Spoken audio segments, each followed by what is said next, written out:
Nah, dari mana sumber kredit event itu terjadi? Ada kemungkinan kredit event itu terjadi di corporate bonds di Amerika. Nah, yang membedakan krisis 2008, global financial crisis dengan sekarang adalah di tahun 2008, rasio utang orang-orang minjem ke bank dengan subprime mortgage dengan property loan itu besar.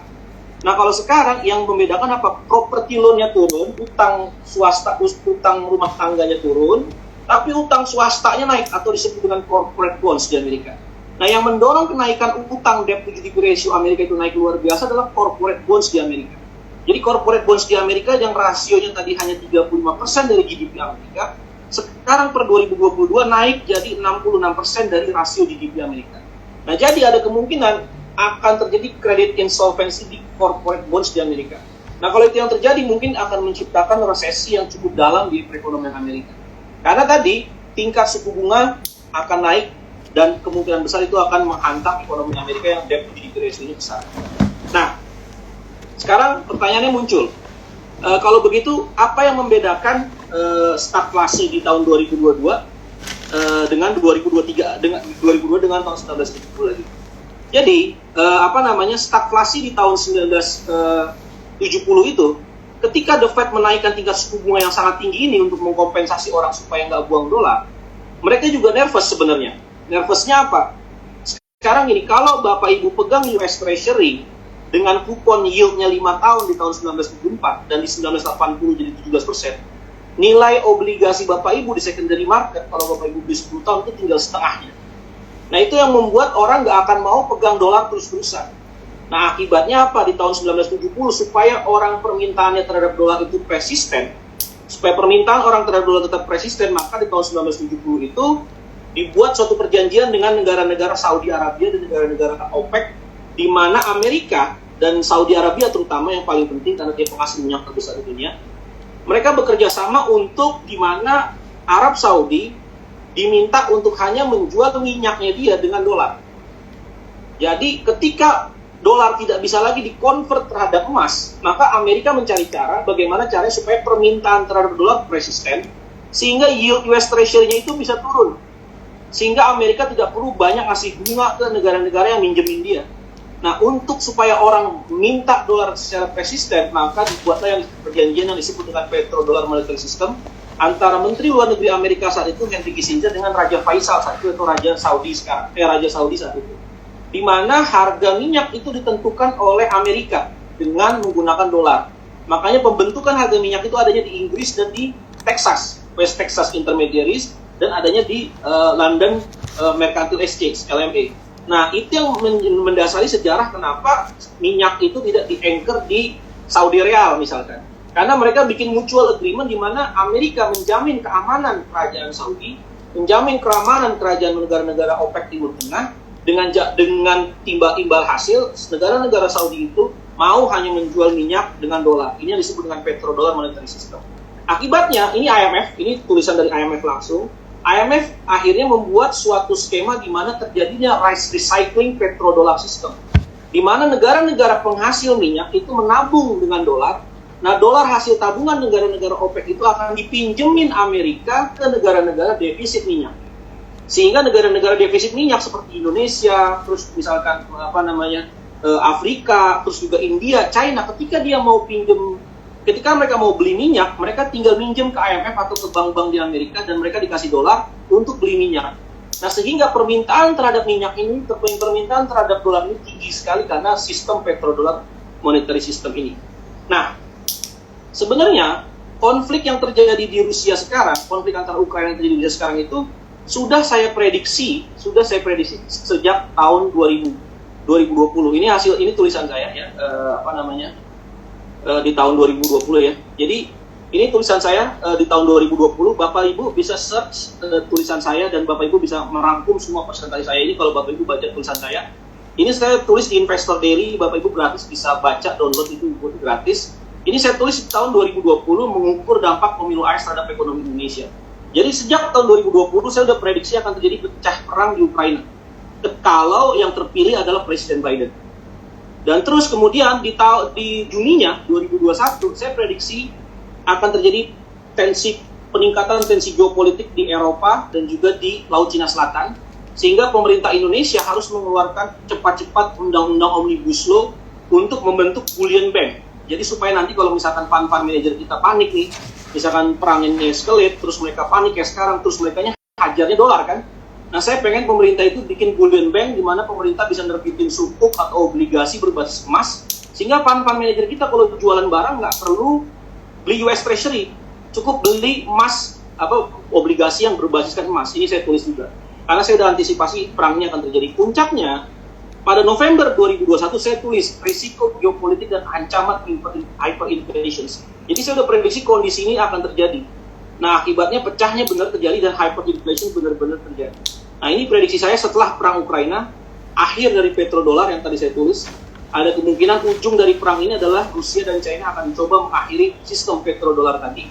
Dan terakhir kali tulisan saya yang terbaru, mempersiapkan Indonesia menghadapi stagflasi global. Jadi saya sudah price in, ada kemungkinan tahun depan akan terjadi resesi yang cukup dalam di Eropa dan di Amerika karena debt crisis tadi. Dan itu kemungkinan akan direspon The Fed dengan dia memprinting money lagi, potong suku bunga, printing money, sehingga inflasi akan naik lebih tinggi dari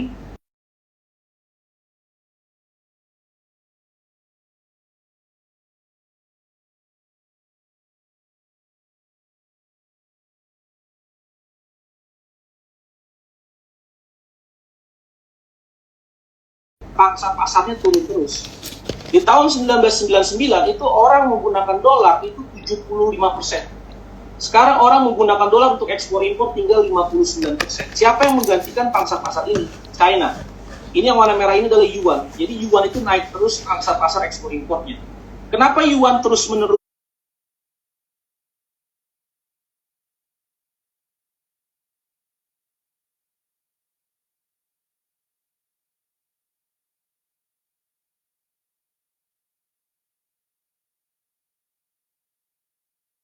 itu naik? Karena Rusia pada tahun 2012 menawarkan China untuk membeli minyaknya dengan yuan. Jadi semenjak tahun 2012, nah dan di 2012 itu ada event apa? Ada event yang namanya Bridge. Jadi Brazil, Rusia, India, China, South Africa gabung menjadi satu organisasi kerjasama ekonomi yang sekarang namanya Shanghai Economic Cooperation (SOE) yang terbaru nih, mencemented bridge. Nah, apa yang dilakukan oleh Rusia tahun 2012 saat itu adalah dia menawarkan supaya China beli aja minyak dan gasnya Rusia dengan menggunakan yuan, tidak menggunakan dolar. Akibatnya dari tahun 2012 sampai sekarang puncaknya di tahun 2022, transaksi settlement ekspor impor Rusia dengan China menggunakan dolar dari 80% turun tinggal mungkin hanya 5% sekarang, less than 5% mungkin akibat sanksi-sanksi yang sekarang terjadi. Akibatnya apa? Permintaan terhadap dolar yang tadinya tinggi dengan petrodolar sistem ini jadi berkurang.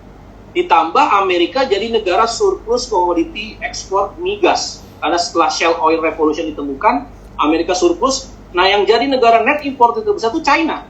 Sehingga negara-negara eksportir minyak itu berlomba-lomba mencari pangsa pasar ke China.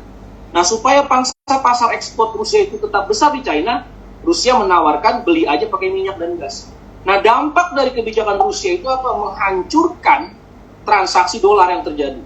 Dolar turun terus. Ditambah Cina suka dengan Rusia, kenapa? Kalau yuan itu bisa digunakan untuk sebagai alat pembayaran minyak, maka China tidak perlu lagi membeli terlalu banyak US Treasury untuk menjaga cadangan devisanya untuk membeli minyak. Sehingga apa yang terjadi? Dari tahun 2013 sampai sekarang, yang terjadi apa? Yang terjadi, kepemilikan China di US Treasury itu turun terus dari 3 triliun di tahun 2008, sekarang sudah 800 billion. Dampaknya apa? Amerika yang negara net importer terbesar di dunia itu, yang current account defisit terus, yang kebanyakan current account itu dibeli dari China, artinya banyak sekali import dari China, dan China banyak mengutangi Amerika. Sekarang Amerika harus berpikir, siapa lagi negara yang mau terima dolar saya kalau China pelan-pelan nggak mau terima saya? Dampaknya apa? Tingkat suku bunga obligasi Amerika yang rata-rata diperdagangkan yang 10 tahun ya, rata-rata dari tahun 2008 sampai 2020 diperdagangkan rata-rata 2%, sekarang diperdagangkan 4%. Artinya apa? Amerika untuk menarik capital inflow masuk ke negaranya, dia ke depan harus memberikan bunga yang lebih tinggi. Jadi selain inflasi yang persisten tinggi, tingkat suku bunga di Amerika akan tinggi terus. Dampaknya apa kalau tingkat suku bunga di Amerika akan tinggi terus untuk membiayai defisit neraca berjalannya? Dampaknya apa? Gagal bayar. Karena apa? Ketika suku bunga terlalu tinggi dan debt to GDP ratio di Amerika terlalu tinggi, maka dia akan gagal bayar. Pertanyaannya, kalau tahun depan gagal bayar, terus Amerika QE lagi, printing money lagi, dan dia potong suku bunga jauh lebih cepat daripada dot-dot. Jadi saya against konsensus. Kalau konsensus masih prediksi bahwa The Fed akan naikin suku bunga masih sampai 2023, saya prediksi malah di second half 2023 The Fed akan potong bunga dan dia printing money. Dampaknya apa ketika Amerika printing money dan dia motong suku bunga ketika tidak ada negara di dunia yang mau terima dolar dia?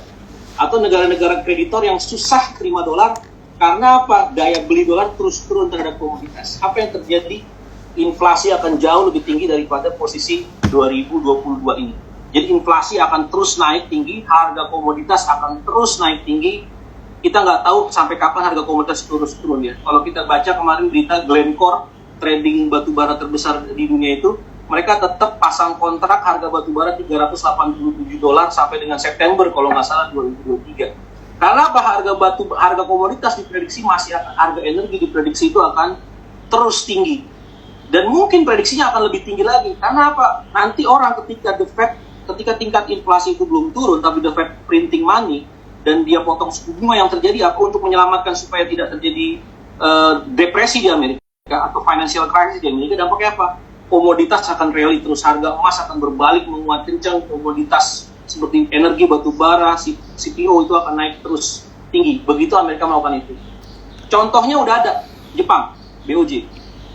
Jadi Bank of Jepang itu dia ketika inflasi di Jepang sangat tinggi, dia tidak menaikkan suku bunga. Dia tidak berani menaikkan suku bunga. Kenapa? Rasio utangnya udah 2 kali lipat dari Amerika. Kalau Amerika tadi 140% dari GDP, rasio utang Jepang udah 237% dari GDP. Jadi Jepang nggak bisa naikin bunga kayak The Fed. Yang dilakukan Jepang, dia mempertahankan suku bunga 0 dan dia malah printing money. Dampaknya apa? Luar biasa.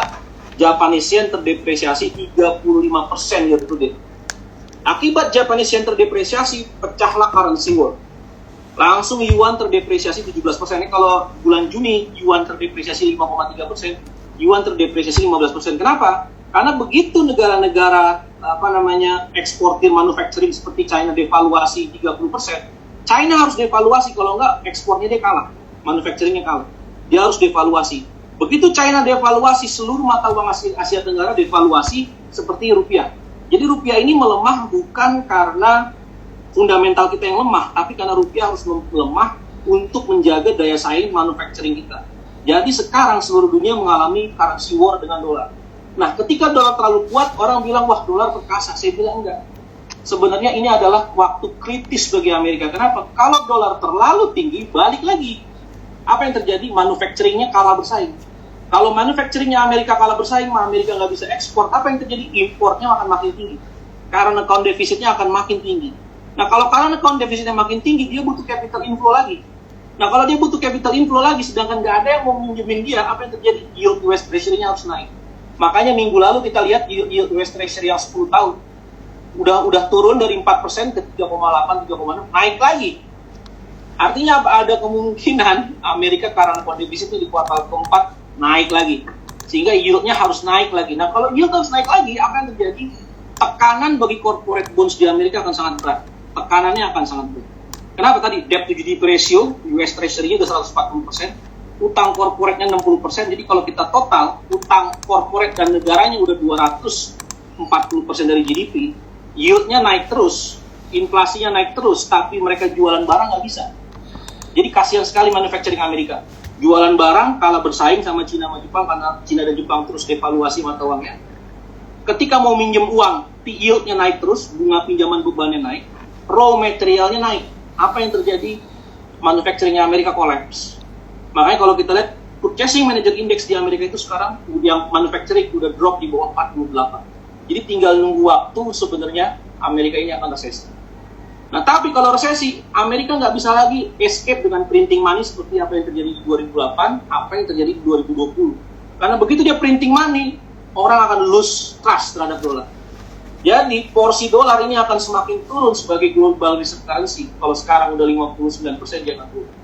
Nah, apa yang membuat akhirnya Amerika marah sekarang? Karena apa? Ini semua terjadi, Amerika tidak lagi diterima dolarnya itu di seluruh dunia ketika dia printing. Ini semua gara-gara Rusia. Karena Rusia dari tahun 2012 mau menjual minyak dan gasnya dengan dolar. Nah, ini yang membuat saya bisa tepat memprediksi apa yang terjadi sekarang dari tahun 2020. Nah, yang terjadi adalah apa? Perang sekarang ini bukan perang teritori sebenarnya, tapi perang hegemoni ekonomi.